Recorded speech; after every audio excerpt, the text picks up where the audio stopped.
वाचना वीर प्रभु फरमागे उत्तराध्यन के वाचना जीवन के अंधियारों में ज्ञान के दीप जगा गए जीवन के अंधियारों में ज्ञान के दीप उत्तराध्यन की वाचना वीर प्रभु फरमा गए उत्तराध्यन के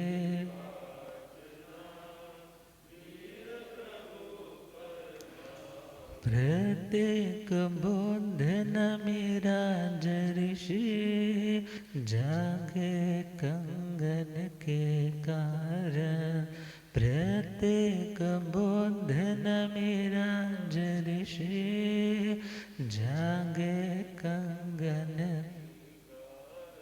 शक्रेंद्र ने पूछे 10 प्रश्न ब्राह्मण वेश किया धारण शक्रेंद्र ने पूछे 10 प्रश्न ब्राह्मण वेश किया धारण किया था वंदन भाव से किया था वंदन उत्तर मन को भागे उत्तराधन की वाचना वीर प्रभु फरमा गए उत्तराधन की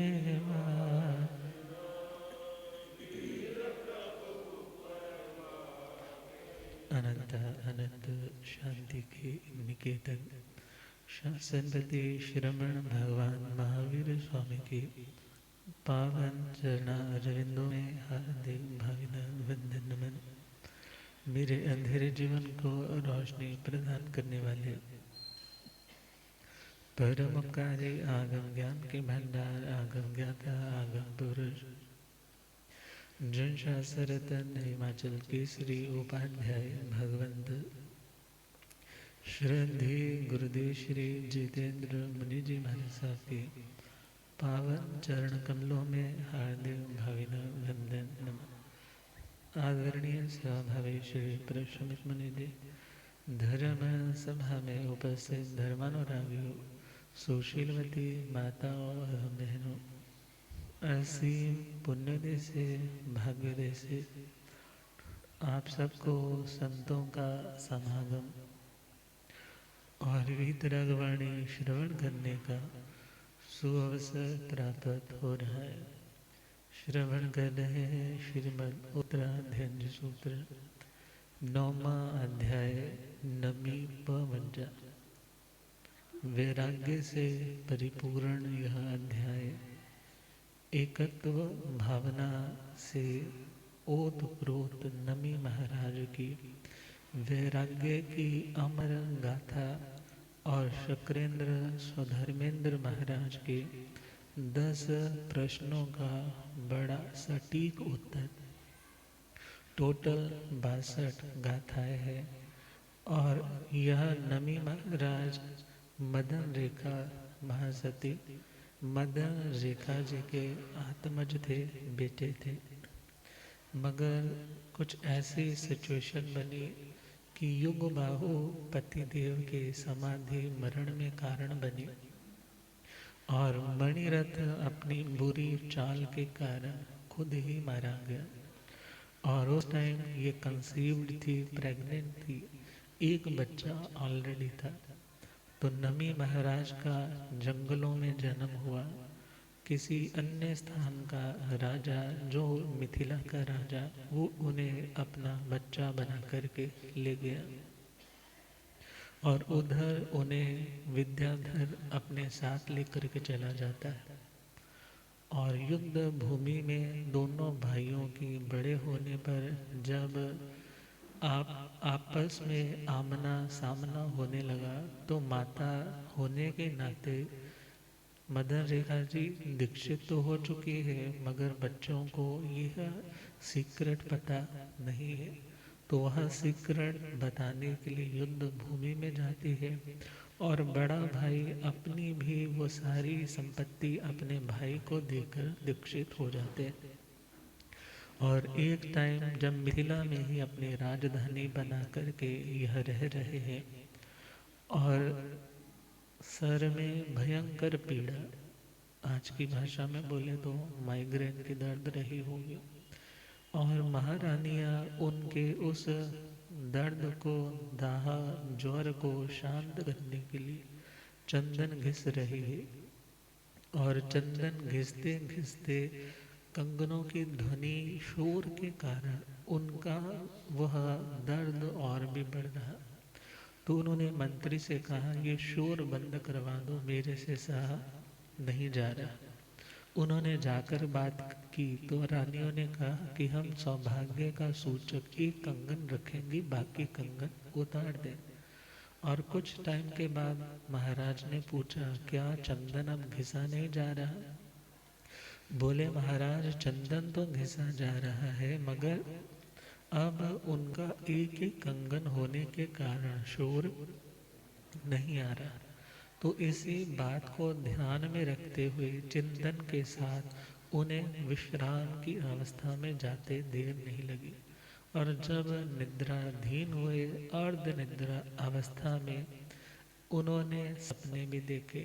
सपना कौन सा कि मेरू पर्वत की चूलिका पर सफ़ेद हाथी पर सवार होकर मैं जा रहा हूँ, और सुबह सुबह जब नंदी घोष चलते हैं, प्रातः काल की मंगल वेला पे सपोज आरतियाँ जब गाई जाती, घंटे बजा जाते, उनकी जैसे ही नींद खुली और देखा मेरा यह सारा ज्वर काफूर हो गया, दूर हो गया।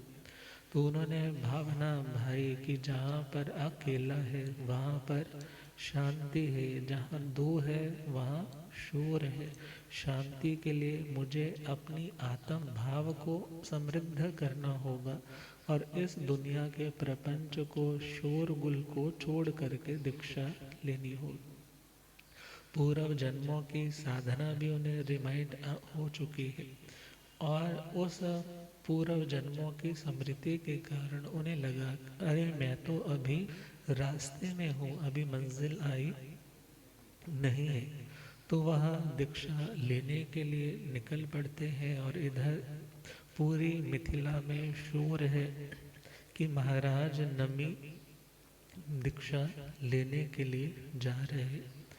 और शक्रेंद्र महाराज, जिन्होंने हो सकता है तीर्थंकर भगवंतों से किन्हीं से सुना था कि इनका वैराग्य अटूट होगा, ये प्रत्येक बुद्ध होंगे। प्रत्येक बुद्ध कहा जाता है जो कोई किसी घटना को, किसी पदार्थ को देख करके जागृत होते। तो उन्होंने कंगनों को अपनी जागृति का निमित्त बनाया और उन्हें वह जागृति वैराग्य की जागी और उन्होंने दीक्षा ग्रहण कर ली। और शक्रेंद्र महाराज दुनिया को बताने के लिए कि सच्चा वैराग्य कैसा होना चाहिए और सच्चे वैराग्य की परख करके दुनिया को बताने के लिए उन्होंने साधु ब्राह्मण का, वृद्ध ब्राह्मण का रूप धारा, और रूप धारण करके वो पहुंच गए उसी उद्यान में जहाँ पर उन्होंने दीक्षा ग्रहण की। और वहाँ पहुँच करके उनसे प्रश्न चर्चा होती है। एक और मुँह सा करते हुए कह रहे हैं, मिथिला में बहुत शोर है, लगता है कोई बहुत अनहोनी हो गई है। ये सारा का सारा रानियों का वास, घर, दहलीज, आंगन शोर से, क्रंदन से व्याप्त है। और जैसे ही उन्होंने ये बात सुनी तो कहने लगे, एक वृक्ष था, वृक्ष बहुत सघन था, कई पक्षी आकर के बैठते थे, मगर ऐसी आंधी आई कि वो वृक्ष धाराशायी होकर गिर गया। और उस वृक्ष पर रहने वाले पक्षी अब शोर कर रहे हैं, विलाप कर रहे हैं। क्यों कर रहे हैं? क्योंकि उनका सहारा छिन गया। मगर ये पक्षी तभी तक रोएंगे जब तक नया इनको सहारा, आश्रय नहीं मिलेगा। मगर दुनिया के लोग, ये पक्षी गण वृक्ष को रोते नहीं, अपने स्वार्थ को रो रहे। मैं भी तो एक वृक्ष की भांति था, मगर मेरी जो मोह की जड़ें संसार में अटकी थी, ऐसी वैराग्य की आंधी आई कि मेरा वो मोहनीय कर्म का वृक्ष उखड़ गया और मैंने इन सभी लोगों को छोड़ दिया। ये लोग रो किसको रहे हैं? जो मेरे द्वारा उनके स्वार्थ सिद्ध हो रहे थे। मुझे रोने वाला दुनिया में कोई भी नहीं। फिर कहने लगे ये अग्नि जल रही है, हवा के आवेग से ये अग्नि एक एक महल को बढ़ते बढ़ते जला रही है। वो कह रहे हैं कि आप जो बोल रहे हैं वो आपकी दृष्टि से सही है, मगर इस मिथिला में मेरा कुछ भी नहीं है। सुहम वसामो जीवामो जैसिंगो नथी किंचन, मिहिलाए डज माणिए नामे डजई किंचन। मैं बहुत सुखपूर्वक रिलैक्स हूँ, बड़े रिलीफ में हूँ, शांति में हूँ, बिकॉज मेरा इस दुनिया में कोई भी अपना नहीं है। जब अपना ही नहीं है तो फिर रोना किसके लिए?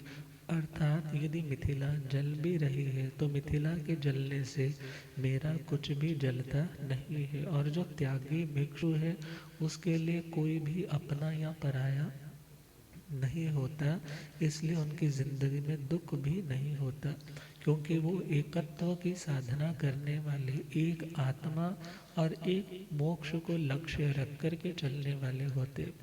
तीसरे प्रश्न में परकोटा, चार दीवारी बनाने की सलाह दी और कहा कि नगर के द्वार, खाई, शतग्नि इत्यादि बनाओ। तो उन्होंने बोला मैंने श्रद्धा का नगर बनाया है, मेरे को किसी बात की चिंता नहीं है। फिर कह रहे हैं धनुष तैयार करवाओ, बाण अच्छे अच्छे लेकर आओ, शत्रुओं का विनाश कर सको। तो वो कहने लगे मेरे पास तप के बाण है, वो मैं उन कर्म रूपी शत्रुओं का भेदन करने के लिए समर्थ हूँ। फिर कह रहे हैं ऐसा सुंदर जल में बनने वाला वो महल बनाओ, क्योंकि लोग आएंगे तो एटलीस्ट कह तो सकेंगे इसके पास इतनी प्रॉपर्टी थी, इतना कुछ होने के बावजूद इसने इतना बड़ा त्याग किया। मगर वे कह रहे हैं कि मैं अपने मकान को तो बनाऊं, यदि ये मकान मेरा बनने वाला हो। और जिस व्यक्ति को संशय होता है कि मेरी मंजिल आने पे मेरे को घर नसीब नहीं होगा, वही व्यक्ति रास्ते में घर बनाता है। संशय कलुसो कोणई जो मग्गे कोणई घरं जत्थेव गंतुम इच्छे जा तत्व को विजय सासे। अर्थात रास्ते में वही घर बनाएगा जिसको मंजिल में किसी प्रकार का संदेह होता है। और मुझे अपनी मंजिल में संदेह नहीं, क्योंकि मैंने तो अपना घर कहाँ बनाना है? मोक्ष में बनाना है। मीन्स मैं अपने आत्म भावों में स्थिर रहने का अभ्यास करूँगा। फिर कह रहे हैं आपके राज्य में कई तरह के चोर उचक्के घूमते हैं, जेब कतरे घूमते हैं, तुम उनको पकड़ो, उनको दंडित करो, फिर एक अच्छी व्यवस्था करके तुम साधु बन जाना। वे कह रहे हैं बहुत बार दुनिया में सच्चा व्यक्ति मारा जाता है और गलत व्यक्ति छूट जाता है, तो दुनिया का न्याय वास्तव में सच्चा न्याय नहीं है। सच्चा न्याय तो कर्म का न्याय है और वो किसी को छोड़ता नहीं है। फिर कह रहे हैं जो तुम्हारे आगे नहीं झुकते उन राजा लोगों को पहले अपने अधीन करो, फिर तुम साधु बन जाना। वो कहने लगे जो सहसं सहसाणम संगामे दुर्जय जणे एकं जणे जापाणम इससे परमो जो। एक व्यक्ति 10 लाख योद्धाओं को युद्ध भूमि में पराजित कर देता है और एक अपने दुष्ट मन को अपने नियंत्रण में करता है, तो दोनों में सर्वोत्तम विजय किसकी है? जो अपने मन को जीत लेता है। तो कह रहे हैं वो नहीं झुकते तो मुझे क्या प्रॉब्लम है, मुझे तो उसे झुकाना है जो मेरा वास्तविक शत्रु है। फिर कहने लगे यज्ञ करो, ब्राह्मणों को भोजन करवाओ। पुराना ट्रेंड था कि उन लोगों को तुम दान पुण्य करोगे तो तुम्हारी यशा कीर्ति बढ़ेगी।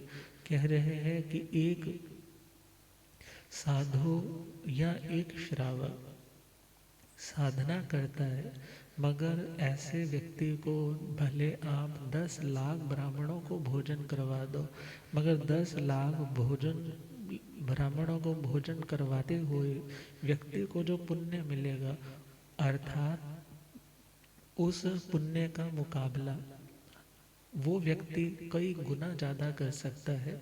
कौन सा व्यक्ति? जो व्यक्ति किसी को कुछ नहीं देता मगर सुआख्यात धर्म का पालन करता है, दयामय यत्नामय धर्म की आराधना करता है, संयम की आराधना करता है। ऐसा व्यक्ति कुछ भी ना किसी को दे मगर अभय दान देने वाला है, तो ऐसे व्यक्ति से बड़ा वो भी दानी नहीं जो 10-10 लाख गायों का दान देता है। फिर कहने लगे आप इतने घोर आश्रम को, गृहस्थ आश्रम को छोड़ करके साधु संन्यास आश्रम में जा रहे हो, ये कहाँ की समझदारी है? क्योंकि जिंदगी में कठिनाइयाँ, साधना का क्षेत्र तो गृहस्थ दशा भी है। आप घर में रह करके ही पौषध उपवास तिथि इत्यादि पे करके आत्मा का कल्याण करो। वो फरमाने लगे कि आप भले कह रहे हैं घर में रह कर के करो, मगर घर में रहते हुए भी जो आत्मा धर्म करेगा वहाँ अधर्म के अंश ज़्यादा रह जाते हैं। और जिसके पास विवेक ना हो वो द्रव्य धर्म तो करेगा मगर भावों से उसके धर्म उतरने वाला नहीं। और सुआख्यात अच्छी तरह से जिस धर्म को भगवान ने स्वयं समझा और दुनिया को बताया, उस धर्म की जो आराधना करता है, ऐसी आराधक आत्मा से दुनिया के जो धार्मिक प्रपंच करने वाले लोग हैं वो तो कुशा के अग्र के भाग जितना सपोज आहार भी अपने तपस्या में पार ना करे, महीना तपस्या फिर इतना आहार करे, मगर उन लोगों की वो तपस्या एक बिना निदान के किए गए तपस्वी की तपस्या का मुकाबला नहीं कर सकती। फिर कहने लगे आप अभी अपनी प्रॉपर्टी को बढ़ाओ, हिरण्य सुवर्ण इत्यादि बढ़ाओ। जब इतनी बड़ी प्रॉपर्टी होगी फिर त्याग करोगे तो बड़े त्यागी कहलाओगे। वो कहने लगे तो बहुत अच्छी बात हुई, पहले तो मैं दलदल में गिरूं और फिर दलदल में गिर करके पानी से पैर धोऊं।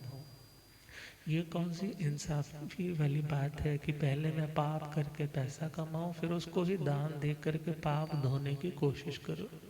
कहने लगे हिरण्य सुवर्ण इत्यादि भले हिमालय की भांति ऊंचे ऊंचे पर्वतों के समान मेरे पास क्या किसी लोभी व्यक्ति के पास असंख्यात क्यों ना हो जाए, मगर इच्छाएं आकाश की भांति अनंत है। लोकाकाश में असंख्यात प्रदेश है मगर बाहर का लोकाकाश वो तो असीम अनंत है।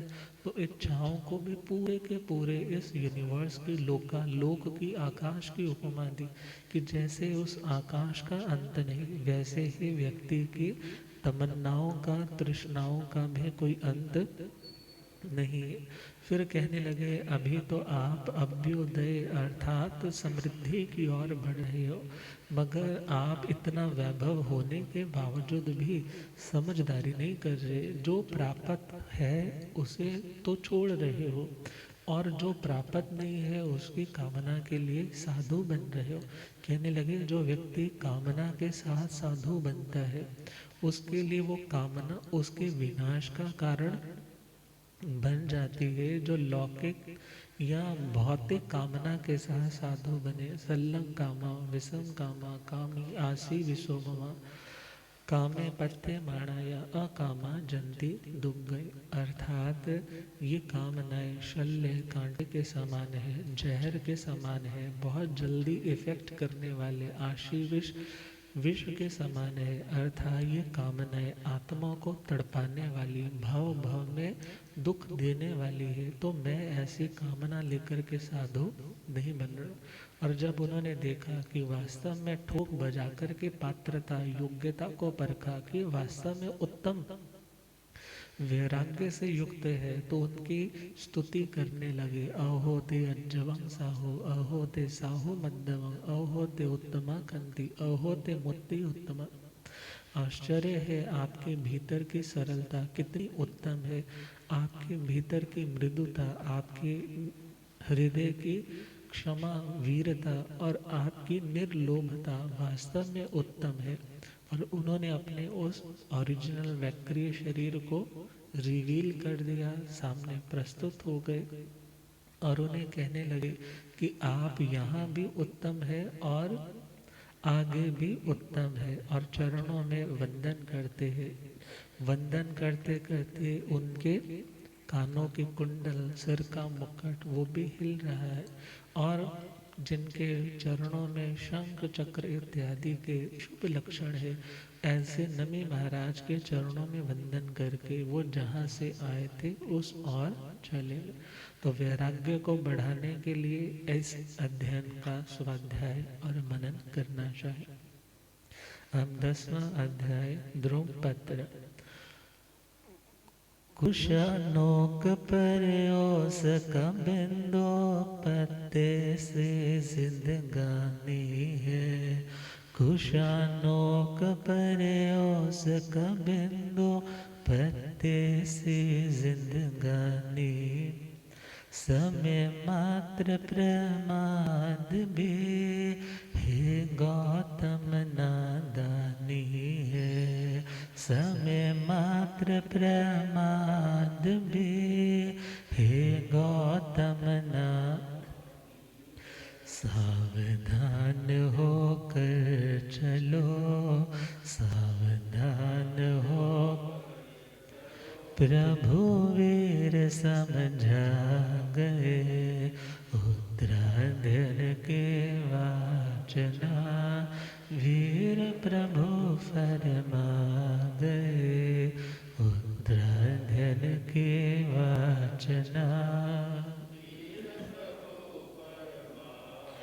10वां अध्याय ध्रुवपत्र। इसमें टोटल 37 गाथाएं। वैसे तो कहा जाता है जब श्री गौतम स्वामी जी महाराज अष्टापद पर्वत पर चढ़ कर के नीचे उतर कर के आए, तो नीचे जो तापस लोग साधनाएं कर रहे थे, उन्होंने सोचा ये हमारा योग्य गुरु है, उनके पास सब दीक्षित हो। अक्षीर्ण महानस लब्धि का भी तभी का वर्णन आता है कि उन सभी को खीर उस पात्र में उन्होंने खिलाई और लास्ट में जब खुद खाई तब वो पात्र खाली हुआ। तो जब वो प्रभु के श्री चरणों में आ रहे थे तो उनसे पहले कहा कि भगवान के पास जाना है तो जहाँ साधुओं का बैठने का स्थान हो वहीं बैठना, कहीं इधर उधर। मगर आते आते किसी को प्रभु के ध्वजा देखते, किसी को प्रभु के समूह शरण में पहुँचते, क्या हो गया, केवल 3 टुकड़ियाँ थी 500-500 की।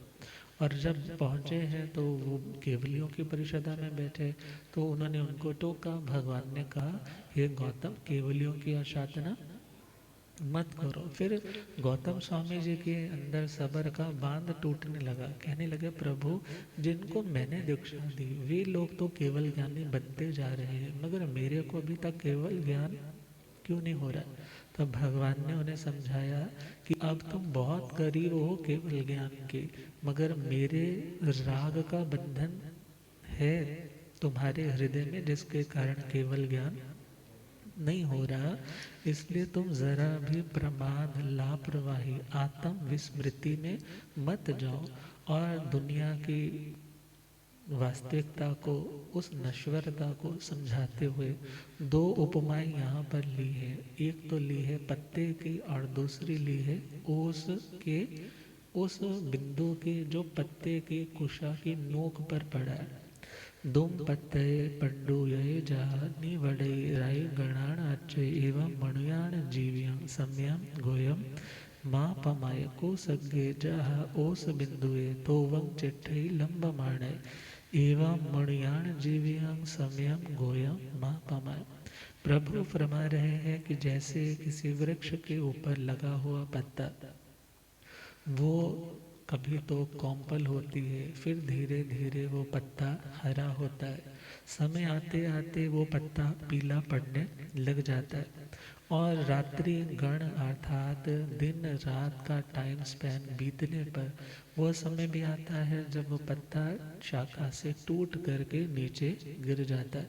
कहा इसी प्रकार मनुष्यों का मीन्स इस मनुष्य जाति के लोगों का जीवन है, कभी तो आते हैं और कभी जाने का वक्त, और ये संसार का वृक्ष कभी खाली होता नहीं है। इसलिए आत्मा अपने कल्याण के मार्ग पर बढ़ने में समय मात्र का भी प्रमाद, एक आंख झपकने में असंख्यात समय निकल जाते हैं। भगवान ने इस अध्ययन में 36 बार गौतम स्वामी जी महाराज को या उनके माध्यम से हम सभी आत्माओं को संदेश दिया कि धर्म के कार्य से जरा भी प्रमाद मत करो। जैसे कुशा के अग्र भाग मतलब नोक पर पड़ा हुआ ओस का वो ड्यू ड्रॉप्स, वो ड्रॉपलेट पड़ा है, सूर्य की रोशनी से हल्का हल्का मोती की तरह चमकता भी है, मगर उसकी चमक, उसकी दमक, उसकी सुंदरता, उसकी एग्जिस्टेंस बहुत एफेमेरेबल है, अर्थात वो सदा रहने वाला नहीं है। उसकी जो वहाँ पर स्थिति है वो बहुत ही टेम्परेरी है, वो सदा रहने वाली नहीं। इसी प्रकार दुनिया में आने वाला व्यक्ति भले कितना भी हाईली रिप्यूटेड, कितना पैसे वाला, चमक दमक वाला बन जाए, मगर एक दिन आता है मौत की ऐसी हल्की सी हवा भी आती है जैसे वो बिंदु नीचे गिर जाता है, या सूर्य की रोशनी तेज होने पर जैसे सूख जाता है, ऐसे ही ये व्यक्ति मनुष्य मौत के गर्भ में चला जाता है। तो भगवान कहते हैं इसलिए आत्मा समय मात्र का भी प्रमाद मत करो। जिंदगी विघ्नों से भरी हुई है और जो जीवन है वो बहुत सी रुकावटों से, हिंड्रेंसेस से युक्त है। धर्म मार्ग में विघ्न बहुत आते हैं, इसलिए हे आत्मा इन विघ्नों को पार करने में समय मात्र का भी प्रमाद मत करो। प्रभु समझा रहे हैं कि हे गौतम, मनुष्य जन्म प्राप्त करना बहुत मुश्किल है और इसे पाने के लिए तो देवता भी तरसते हैं।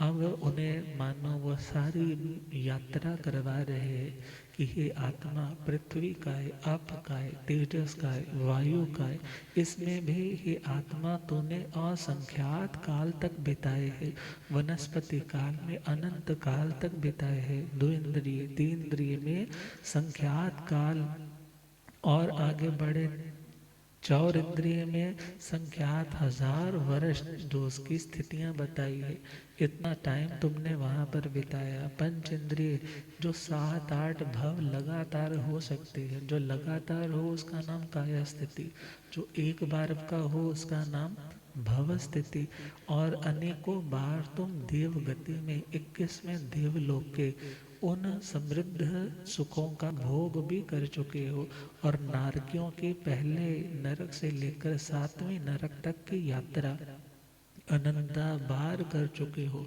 आज ये मौका मिला है कि तुम तर सकते हो, इसलिए इस भटकाव को समाप्त करने में समय मात्र का भी प्रमाद एवं भव संसारे संसरे सुहा सुहे कम्मे जीवो पमाय बहुलो समयम गोयम माँ पमाए।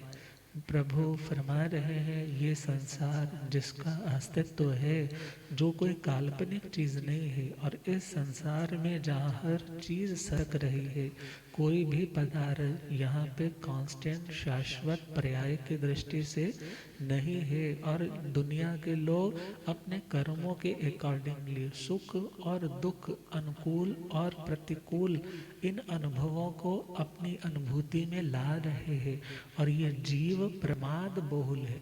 कैसा है जीव? अर्थात कुछ अच्छा मिलता है राग करता है, राग करना भी तो प्रमाद है, और राग के कारण माया और लोभ करता है, माया और लोभ भी क्या है? पाप है, प्रमाद है। द्वेष के कारण क्रोध और मान करता है। प्रभु कह रहे हैं ये भी प्रमाद है।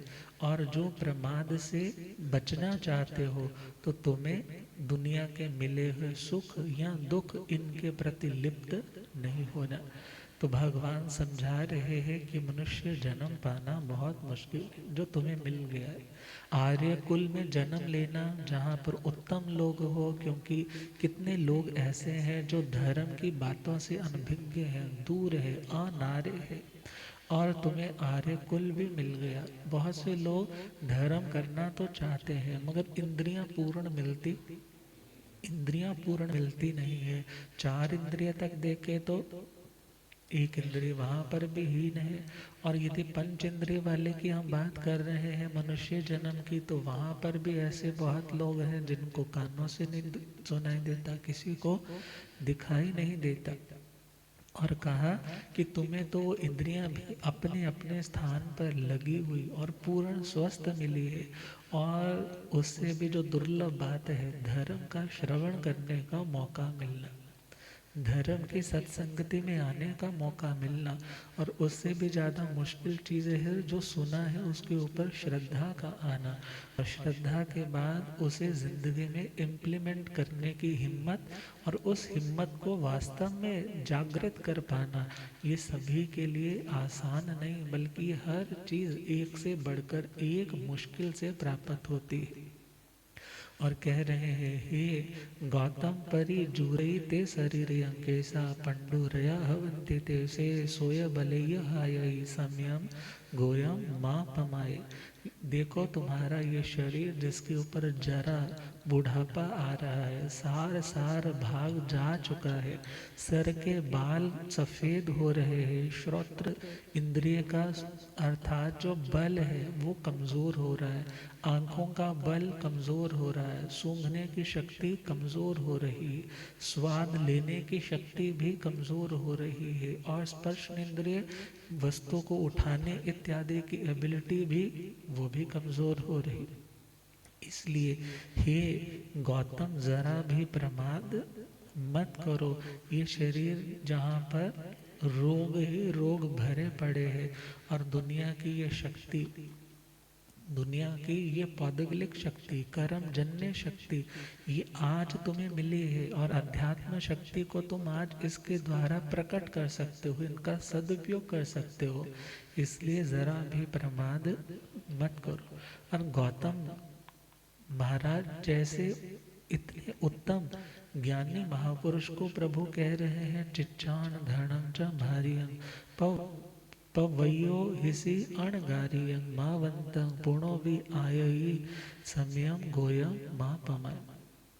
आपने धन को, भार्या को, अर्थात परिवार को छोड़ करके प्रव्रज्जा ग्रहण की। इसलिए जिसका आप वमन कर चुके हो उसको पुनः चाटने की बात हृदय में भी मत लाओ। और जिन मित्र बांधवों को छोड़ चुके हो उनके प्रति जरा भी राग आदि भाव मत लेकर के आओ। अर्थात कमल की भांति निर्लेप रहने का अभ्यास करो। और प्रभु फिर कह रहे हैं आज तो मैं हूँ। जैसे एक बाप अपने बेटे से कहता है ना, आज तो मैं हूँ बेटा, आज बिजनेस सेट कर ले, आज मेरी पहचान से तो बहुत अच्छा सेट हो जाएगा, मगर मेरे आज बात नहीं मानेगा तो कल को तुम्हें पूछने वाला, तुम भटक सकते हो। तो भगवान भी कह रहे हैं ना हो जिणे अज दिसय बहुमय दिसय मग्ग देसिए संपई ने आउए पहे समयम गोयम माँ पमाए। कि हे गौतम आने वाले टाइम में तुम बोलोगे कि आज तो जिन भगवान दिखाई नहीं देते, और जहाँ लोगों का बहुमत होगा वहीं पर दुनिया के लोग चल पड़ेंगे। इसलिए संपई मतलब संप्रति आज मैं हूँ और तेरे को न्यायकारी मार्ग दिखा रहा हूँ, इसलिए उस पर चलने में जरा भी समय मात्र का भी प्रमाद मत करो। और कांटों के मार्ग से तो निकल करके आ गया है तो दृढ़ निश्चय के साथ इन फूलों के राज मार्ग पर आगे बढ़, जरा भी प्रमाद मत कर। समुद्र को पार कर लिया है, अब तो किनारा बिल्कुल यूं आ गया है, इसलिए इस किनारे पर खड़े होकर के पुनः उन लहरों की चपेट में आने का लापरवाही जैसा कोई कार्य मत करो। मंजिल पर पहुंच करके ही विश्राम करना, दुनिया में विश्राम करने की कोशिश मत करो। हे आयुष्मान गौतम, समय मात्र का भी प्रमाद मत करो। और प्रभु उन्हें एश्योरिटी दे रहे हैं, अकलेवर सीणी मुसिया सिद्धि गोयम गोयम लोयम गच्छसि खेमम च स्युम अणुतरम सम्यम गोयम मापमय। तुम भी अकलेवर अर्थात कलेवर शरीर को बोला, शरीर से रहित उस सिद्ध स्थिति को जो ऊपर की ओर सीधी ऋजु श्रेणी से जाकर के मिलने वाली, कर्मों के भार से जो मुक्त है, लोकाग्र में जो स्थान है वहाँ पर क्षेम अर्थात कल्याण है, शिव है, अणुत्तर उससे ऊपर और कोई भी उत्तम स्थान नहीं है। हे गौतम, तुम भी मेरी तरह वैसे बनोगे, मगर अब जरा भी प्रमाद मत करो। और इस प्रकार बुद्ध ज्ञान दर्शन चारित्र से जो बुद्ध है, ऐसे भगवान के शब्दों को सुन करके उन्होंने अपनी आत्मा को धर्म में नियुक्त किया और आने वाले टाइम में सिद्ध हुए, बुद्ध हुए और मुक्त हुए। उत्तराधन की वाचना, उत्तराधन के वीर प्रभु फरमा गए। उत्तराधन के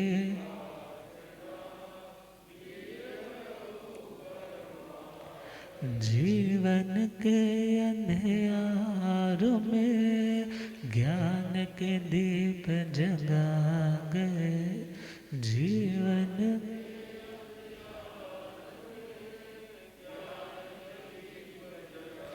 उत्तराधन की वाचना वीर प्रभु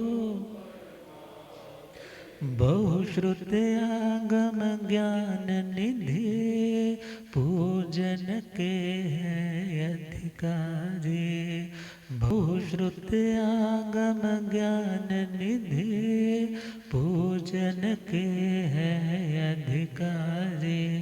विनय सहित चरणन रहो, मानो शिक्षा हितकारी। विनय सहित गुरुकुल में रहो, मानो शिक्षा हित। 16 उपमा से प्रभु 16 उपमा बहुश्रुत में मांगा गए। उत्तराधन के वीर प्रभु 11वां अध्याय है बहुश्रुत पूजा। इसकी टोटल 32 गाथा है। और बहुश्रुत जिसने बहुत सारा ज्ञान सुना है, क्योंकि प्राचीन परंपरा सुनने की, सुन करके अपने मेमोरी बॉक्स में ही स्टोर करने की रहती थी, मगर उसके बाद धीरे धीरे स्मृति की कमजोरी, पुद्गलों में रसहीनता के कारण लिखने का क्रम रखा गया। लिखने के साधन पहले थे, मगर उन्होंने सोचा इससे प्रमाद बढ़ेगा, इसलिए उन्होंने ये स्टेप नहीं उठाया। मगर समय आने पे आर्य आचार्य श्री देवर्धि गणिक क्षमा श्रवण जी महाराज ने इसको अच्छे से असेंबल किया, कंपाइल किया और आगे उसी का विस्तार, उसी का प्रचार हो रहा है। तो फरमाया बहुश्रुत जिसके पास आगमों का ज्ञान ढेर सारा है, तो ढेर सारा ज्ञान सीखने के लिए भी उनको ढेर सारा पुरुषार्थ करना पड़ा होगा, ढेर सारा उनको सैक्रिफाइस करना पड़ा होगा, ढेर सारी गुरुओं की डांट फटकार भी सहनी पड़ी होगी और ढेर सारा उन्हें क्षमा का भाव भी रखना पड़ा होगा। तो ऐसे बहुश्रुतों के श्री चरणों में यदि जाएंगे तो भगवान कहते हैं आप भी बहुश्रुत बन जाएंगे। और बहुश्रुत बनना कोई आसान नहीं है, डिग्री होल्डर होना आसान है, मगर इन बहुश्रुत के गुणों से अपनी आत्मा को सुसज्जित करना आसान नहीं है। क्योंकि भगवान महावीर स्वामी ने स्वयं इन महापुरुषों की स्तुति गुणगान 16 उपमाओं के माध्यम से की। तो बहुश्रुत सामान्य देखे झगन्य जो निशीत सूत्र के ज्ञाता, मध्यम जो निशीत प्लस 14 पूर्व के ज्ञाता है, मध्यवर्ती ज्ञाता है। 14 पूर्व के मध्यवर्ती मतलब पूरे पूरे 14 पूर्व नहीं, मगर काफी हद तक 14 पूर्व समझे। और उत्कृष्ट बहुश्रुत जिन्होंने 14 पूर्व पूरी तरह से आत्मसात किए। तो फर्स्ट इस गाथा में आता है संजोगा विपमुख सणगारस भिक्षुणो आयार पाऊ करी सामी आणो पुवी सुने हमें जे यावे होई निविजे तद लुद्धि आणी गहे अभिक्षण उल्लवई अविणीय आ बहु सोई अह पंच हिन ठाणे हिन जे हिन सिक्खा न लभई तंबाकू हा पमायण रोगण अलस्य नहीं।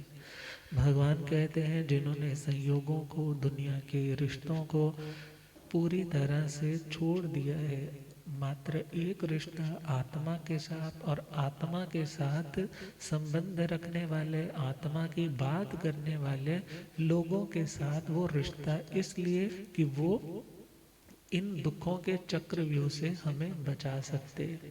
तो भगवान कह रहे हैं जिन्होंने दुनिया के संयोगों को दुख का मूल कारण मान करके छोड़ दिया, साधना में बाधा समझ करके छोड़ दिया, घर व्यापार को छोड़ करके भिक्षा वृत्ति से चल रहे, उनके आचार धर्म को मैं बताऊंगा, तुम उसे श्रद्धा पूर्वक अनुक्रम से सुनो।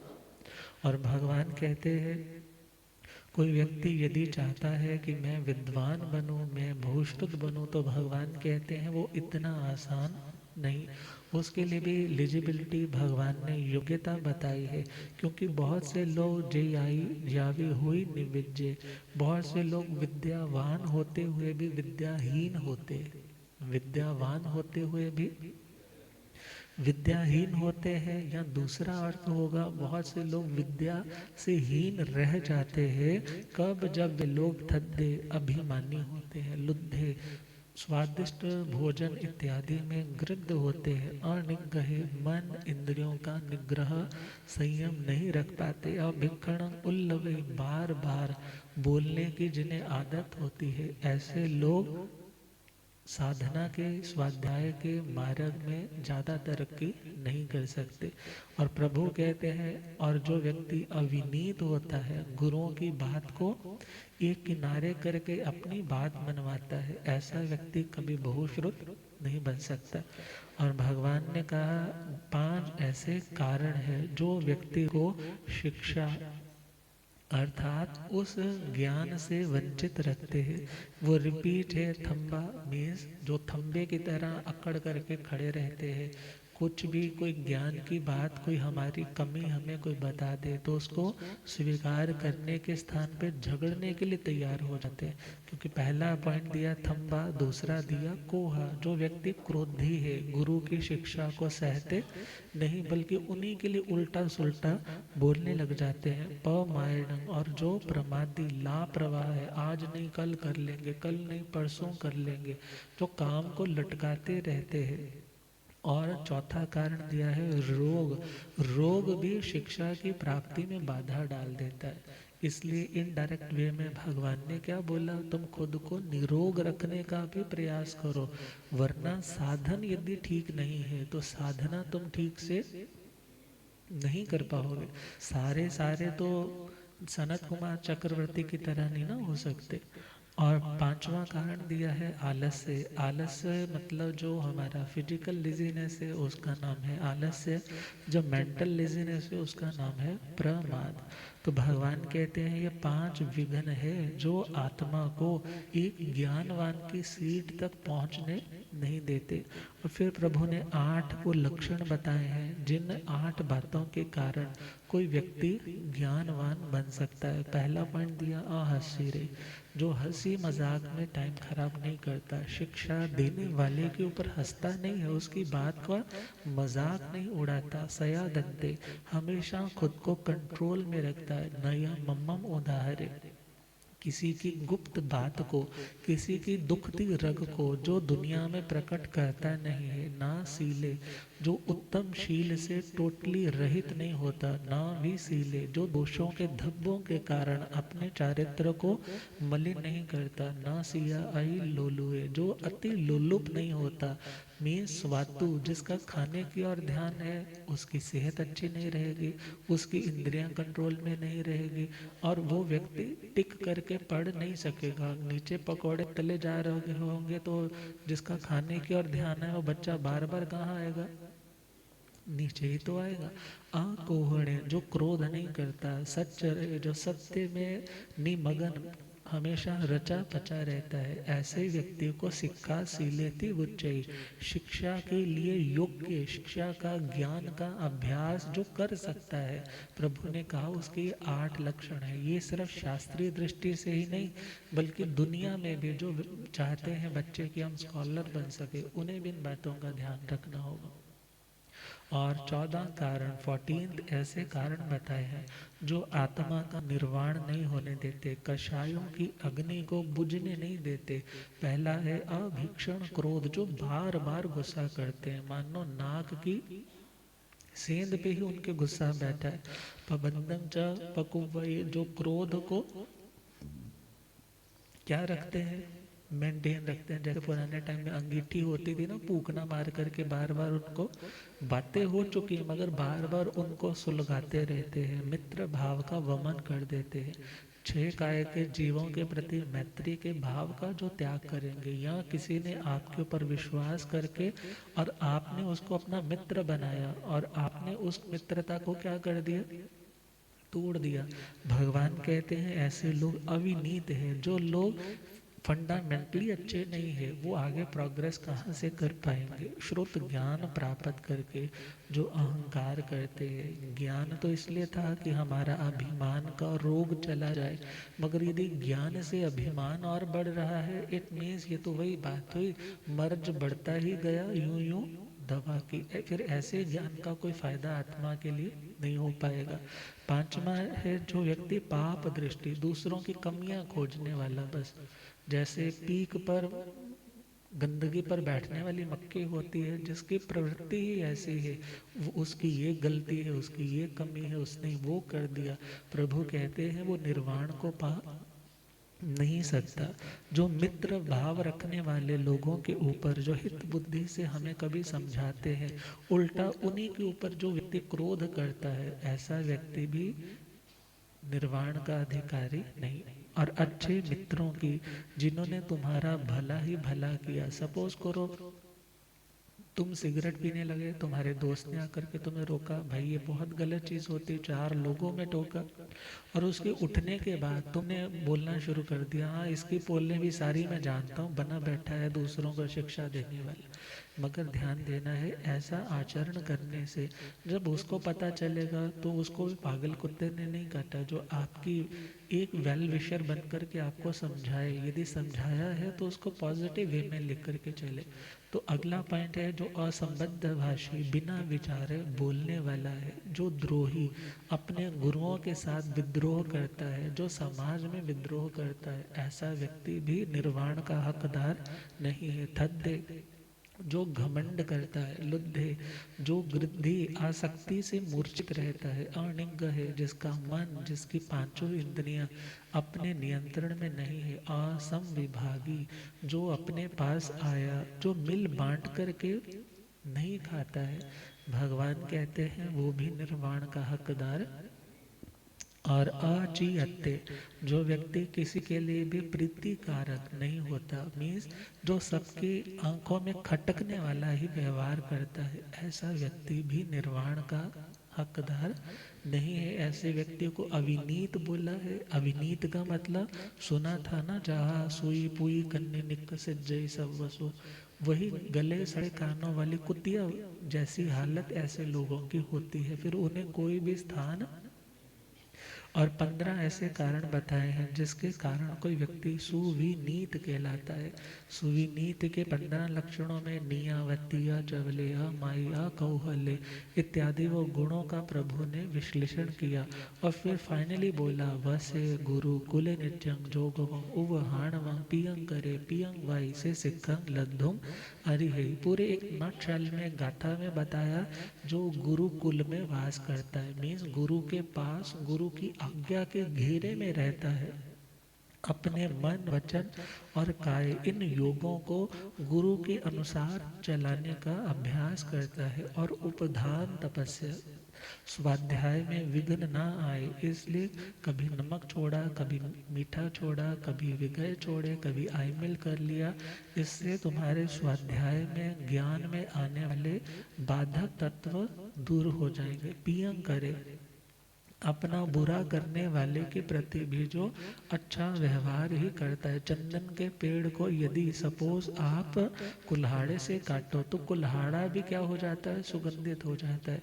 ऐसे ही यदि हमारा कोई बुरा कर भी जाए तो वो उनका भी कभी बुरा नहीं करता। पीएम वाई जो हर व्यक्ति के साथ प्रेम पूर्वक बात करता है, भगवान कहते हैं वही व्यक्ति इस आगमों की आत्मा की शिक्षा को लेने का हकदार है। और फिर लास्ट में फाइनली प्रभु ने कहा जिसके अंदर ये गुण होते हैं वो बहुश्रुत बनता है। 16 उपमाओं से बताया, जैसे शंख का रंग सफ़ेद है, वो पात्र है, कहीं से लीकेज नहीं है, स्टोरेज अच्छी है, उसमें रखा हुआ पदार्थ खराब नहीं होता।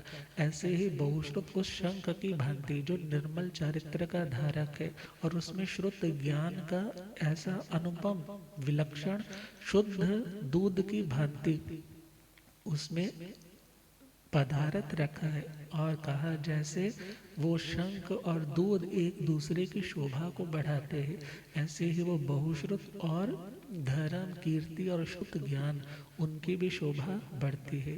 सपोज एक प्लैटिनम की रिंग है, उसमें डायमंड लगाओगे तो दोनों की शोभा बढ़ेगी ना, और वही आपने डायमंड लोहे की रिंग में लगाया है तो, और यहाँ आपने प्लैटिनम की अंगूठी में सपोज कोई और पीतल की कोई चीज़ लगाई है या कोई कंकर उठा करके लगाया है तो उसकी शोभा नहीं।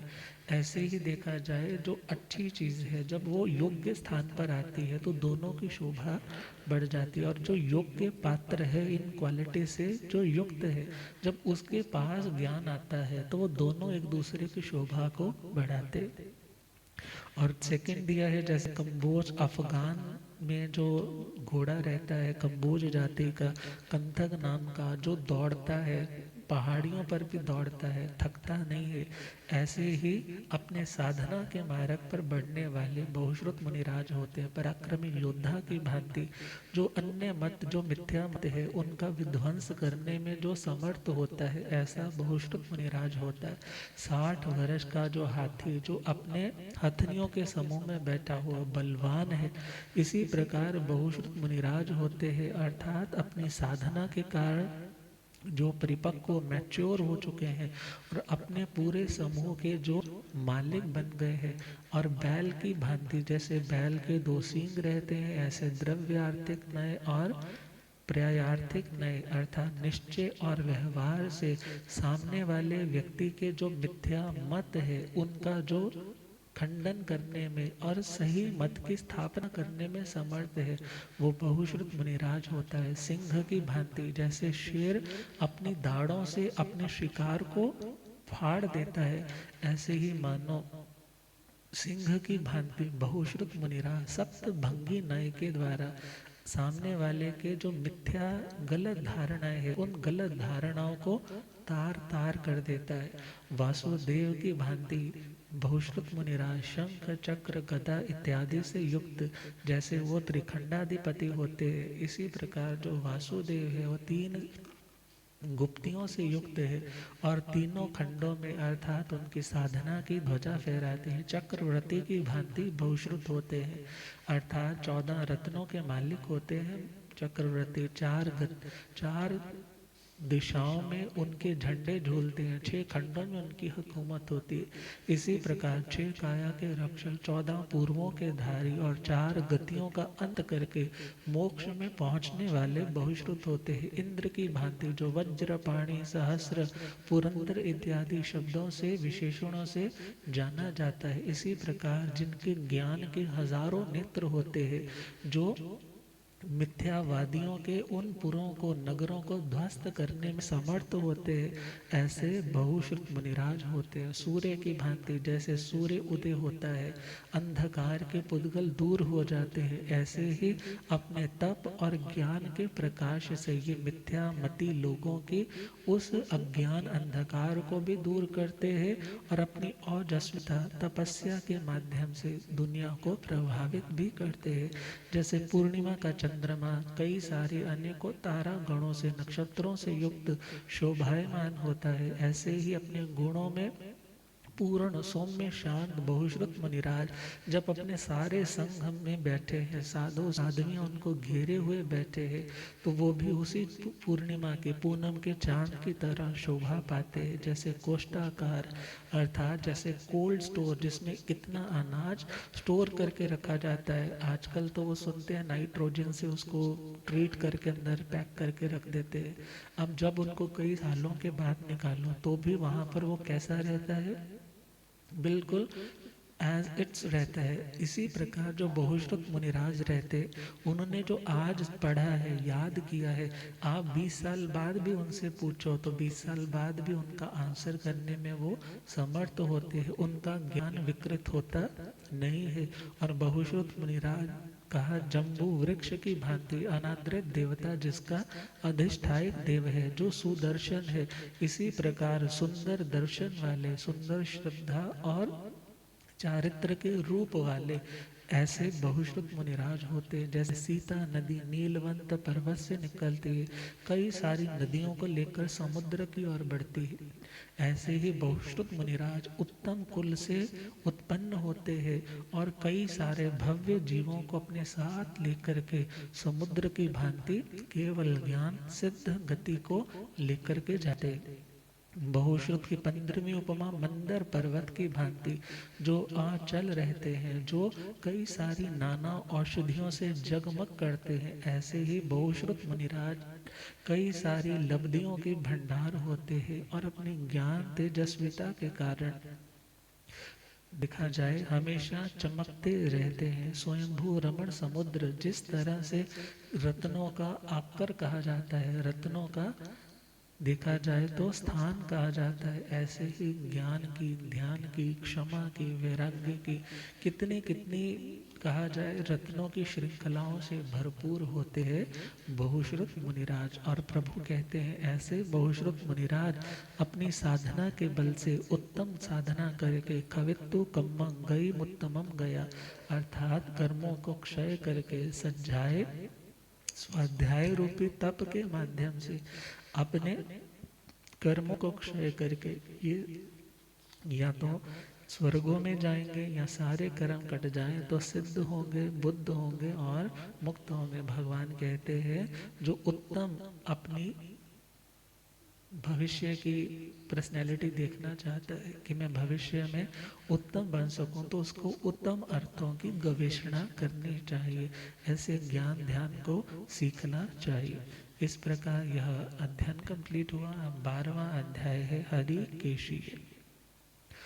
कुल जाते अभिमान से ब्राह्मण से चंडाल हुए, कुल जाते अभिमान से ब्राह्मण से चंडाल, हरि केशी बल क्रोध तजा, तप से फिर भगवान हुए, हरि केशी बल क्रोध तजा, तप से फिर भगवान।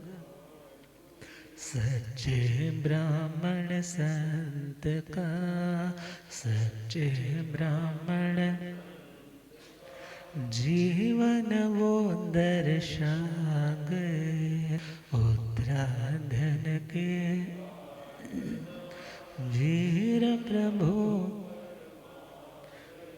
जीवन के अंधियारों में ज्ञान के दीप जगा गए। जीवन के अंधियारों में उत्तराधन की बात वीर प्रभु। तो इस अध्याय की टोटल 47 गाथाएं हैं। और हरि केशी बल पूर्व जन्म में चले जाएं तो सोमदेव नाम के ब्राह्मण में इनका जन्म हुआ था। और शंख राजा जिन्होंने मथुरा के राजा थे, जिन्होंने जैन भागवती दीक्षा ली थी और हस्तिनापुर में जब पधारे, नगर के अंदर जाने का जो रास्ता था वो एक तो रास्ता मानो ऐसी रेत वाला था कि जो दोपहर के समय आग की भट्टी की तरह तपने लग जाती, और एक रास्ता था जो वहाँ जहाँ पे इजीली जाया जा सकता था। मगर जब रास्ता पूछा गया तो इस सोमदेव ब्राह्मण ने देखा, सोचा मजा चखाया जाए, नंगे पाँव है, जब उछलेंगे तो कितना मजा आएगा। तो उनसे कहा ये छोटा रास्ता है, इधर से चले जाइए। संत जब जाने लगे, उनके तप, उनकी साधना, उनके ब्रह्मचर्य इत्यादियों की साधना के कारण वो मानो तपती हुई रेत भी क्या हो गई, शीतल ठंडी। और जब वो देखने के लिए ऊपर खड़ा देख रहा है, देखूं तो अभी उछले अभी उछले, मगर ऐसा कुछ नहीं हुआ। तो जहां जहां उन्होंने कदम रखे थे उस रेत के ऊपर जब वो पैर रखता तो बिल्कुल पानी की तरह ठंडी, और यदि अन्य किसी स्थान पे रखता तो बिल्कुल अंगारे की तरह जल रही। तो उसको बहुत ज़्यादा पश्चाताप, रिपेंट हुआ, चरणों में आकर के गिर गया, माफ़ी मांगी कि मैंने संतों की अशातना की, आपको बहुत मैंने कष्ट दिया है। तो आपकी साधना थी, कोई और होता तो गुरुदेव पधारे। हो रब मेरा सतगुरु बन के आया,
हो रब मेरा सतगुरु बन के आया,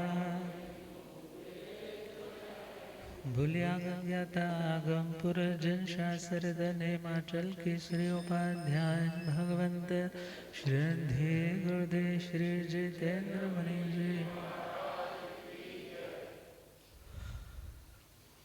तो सोमदेव नाम के ब्राह्मण ने क्षमा याचना की और चरणों में गिर कर के सारी प्रार्थना की कि मैं अपने इस पाप से ऋण होना चाहता हूँ, पाप को धोना चाहता हूँ, अतः मुझे आपके चरणों की सेवा करने के लिए मुझे दीक्षा दे दीजिए।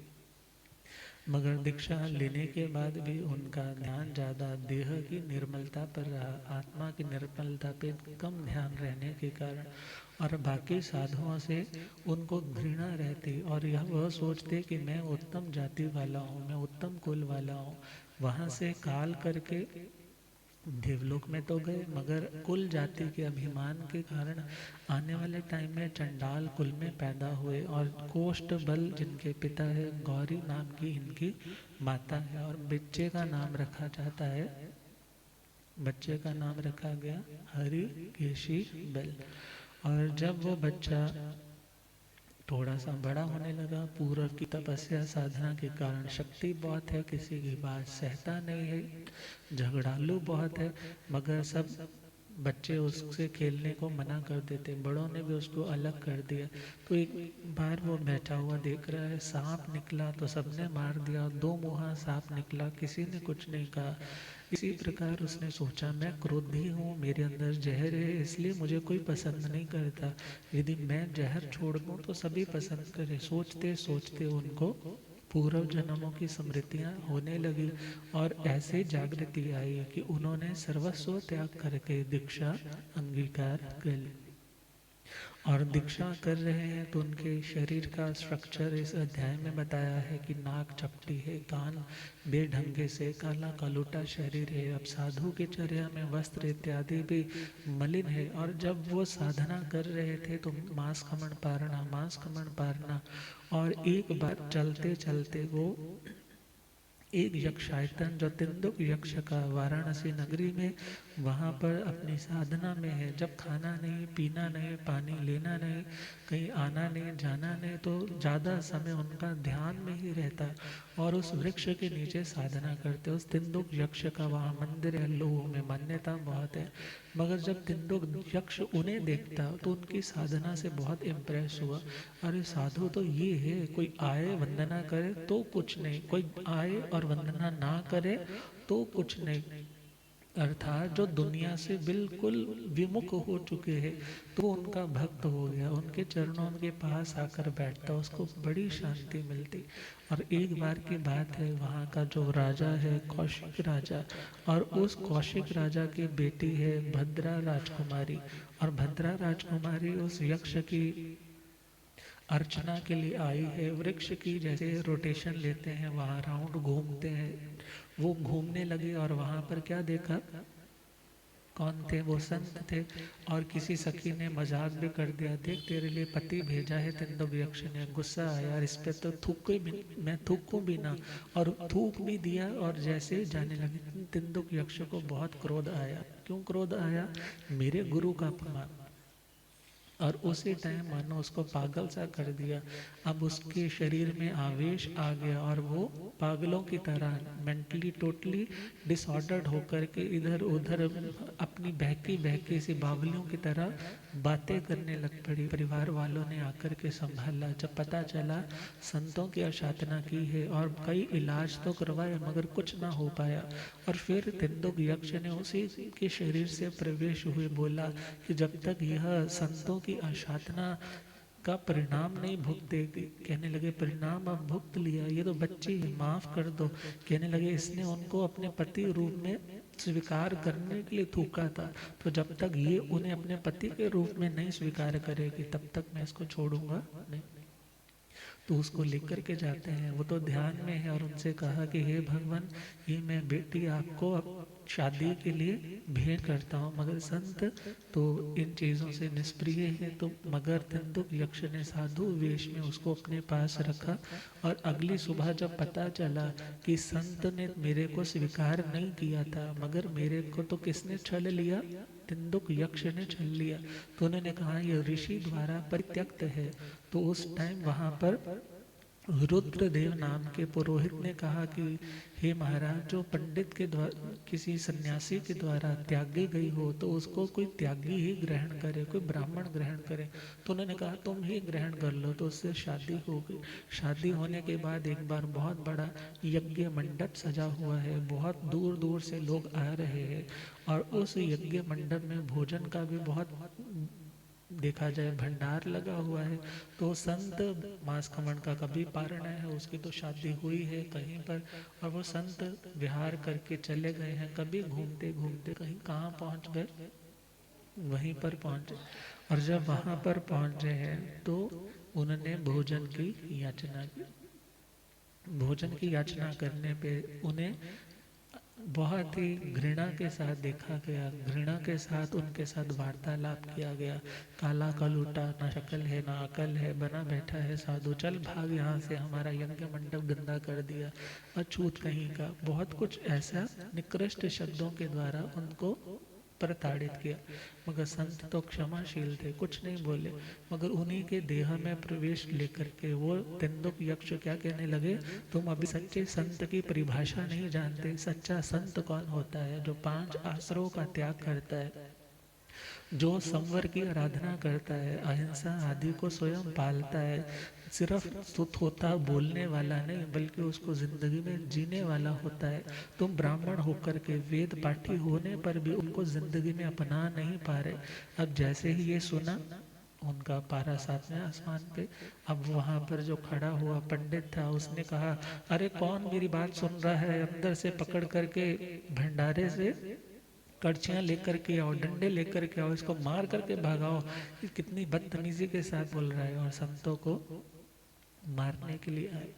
जैसे ही इधर आए हैं तो उसी टाइम तिंदुक यक्ष ने क्या कर दिया, तिंदुक यक्ष ने अपना प्रभाव दिखाना शुरू कर दिया। और इधर जो भद्रा थी उसी के घर पे वो भंडारा था। जब उसने देखा तो उसने आकर के मना किया, अरे ये इतने बड़े महर्षि है, आशीविश लब्धि से संपन्न है, ये चाहे तो कई देशों को अपनी तेजो लब्धि से भस्म कर सकते हैं। आप इनके साथ पंगा, इनका तिरस्कार मत करो।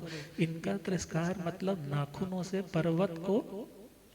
पर्वत को छीलने के समान है। अपनी उंगलियां कट जाएंगे मगर पर्वत का कुछ होने वाला नहीं है, इसलिए आप इनसे क्षमा याचना करो। मगर किसने सुनना था, पहले सब मारने पीटने के लिए भागे हैं। मगर तिंदुक यक्ष ने उनको आकाश में अधर में लटका करके उनको खून की उल्टियां लगवाने शुरू कर दी, और उनका सिर मोड़ करके पीठ की और कर दिया, हाथ पैर मोड़ दी, आंखें स्टिल कर दी।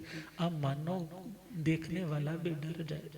भद्रा ने आकर के उसी टाइम अपने पतिदेव से कहा, अरे आपको नहीं पता, आप जिनकी अवज्ञा कर रहे हैं ये कोई और नहीं है बल्कि ये कौन है, जिन्होंने मुझे त्याग दिया था।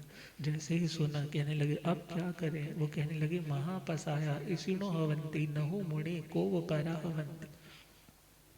क्योंकि जो संत होते हैं, ऋषि होते हैं, वो क्रोध प्रधान जीवन जीने वाले नहीं, बल्कि थोड़ी से चरणों में यदि तुम जाकर के क्षमा की अर्ज करो तो माफ करने वाले होते हैं। तो उन्होंने क्षमा याचना की, और क्षमा याचना मांगने के बाद उनसे निवेदन किया कि विपुल भोजन इत्यादि बना हुआ है, जिनको देना था वो दे दिया है, आपके अनुकूल है। उन्होंने बहराया, 5 दिव्य प्रकट हुए, और हरिकेशी बलजी ने उनको दान का सच्चा अधिकारी समझाया कि जैसे उत्तम स्थान पे फर्टाइल लैंड पर यदि कोई दाना बोया जाएगा तो उसका फल ज़्यादा आएगा। और जातिवाद के बारे में समझाया कि जाति को काम नहीं जिन मार्ग, संयम को प्रभु आदर देने। और यज्ञ के बारे में समझाया कि आत्मा ही देखा जाए वो हवन कुंड है, जिसमें मन वचन काया की कड़छियां लेकर कर्मों की आहुतियां दी जाती हैं और तपस्या की अग्नि जलाई जाती है। जल स्नान के बारे में बताया कि धर्म का वो सरोवर ब्रह्मचर्य जिसका तीर्थ है, उसमें जो स्नात होता है वही आत्मा पवित्र होता है। उत्तराधन के वाचना, उत्तराधन के वीर प्रभो पर, उत्तराधन के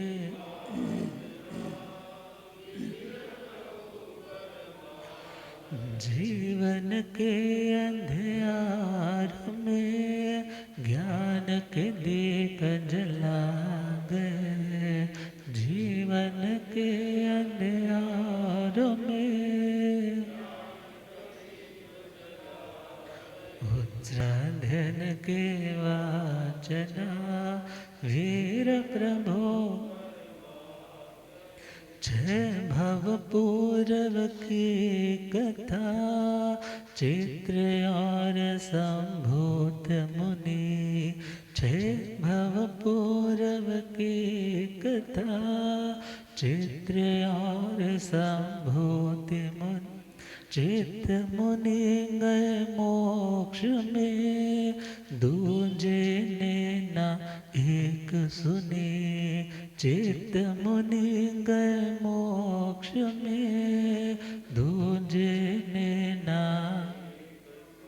ब्रह्मदत्त बन नरकों के, ब्रह्मदत्त बन नरकों, यातनाएं पा गए उत्तराधन की वाजना। चित्र संभूति नाम का ये अध्याय और टोटल इसके 35 गाथाएं हैं। और एक बार एक तपस्वी संत विचरण करते करते जा रहे हैं, मगर गर्मी हो सकती है या भूख प्यास के कारण फेंट होकर के धरती पे गिर गए। और उधर से 4 गवालों के बच्चे दूध इत्यादि दुह करके घर की ओर लौट रहे थे। जब संतों को देखा तो दूध आदि से छिट्टा दे करके उनको दूध आदि पिलाया और वो कुछ स्वस्थ हुए। जब स्वस्थ हुए तो उन्होंने धर्म का उपदेश दिया। धर्म का उपदेश सुन के उनको वैराग्य हो गया। और जब वैराग्य हुआ, दीक्षा हुई और दीक्षा लेने के बाद उनमें से चार ने दीक्षा ली, 2 ने शुद्ध संयम पाला, 2 ने शुद्ध नहीं पाला। शुद्ध वाले तो आगे चलेंगे, जो ईशुकार अध्ययन में बच्चों के रूप में दिखाई देंगे। मगर जिन्होंने अशुद्ध पाला था वो यही मुनि बनने के बाद तो देवलोकों में गए, मगर अपने उस पूर्व भव की अशुद्धता के कारण वो चंडाल कुल में पैदा हुए। चंडाल कुल में पैदा हुए, वहाँ सांप ने काटा, मारे गए। फिर कलिंजर पर्वत पे हिरण के रूप में पैदा हुए, शिकारी ने मारा, मारे गए। वो दोनों फिर मृत गंगा तीर किनारे पे हंस के रूप में पैदा हुए, फिर मारे गए। और फिर काशी में चित्र और संभूत के रूप में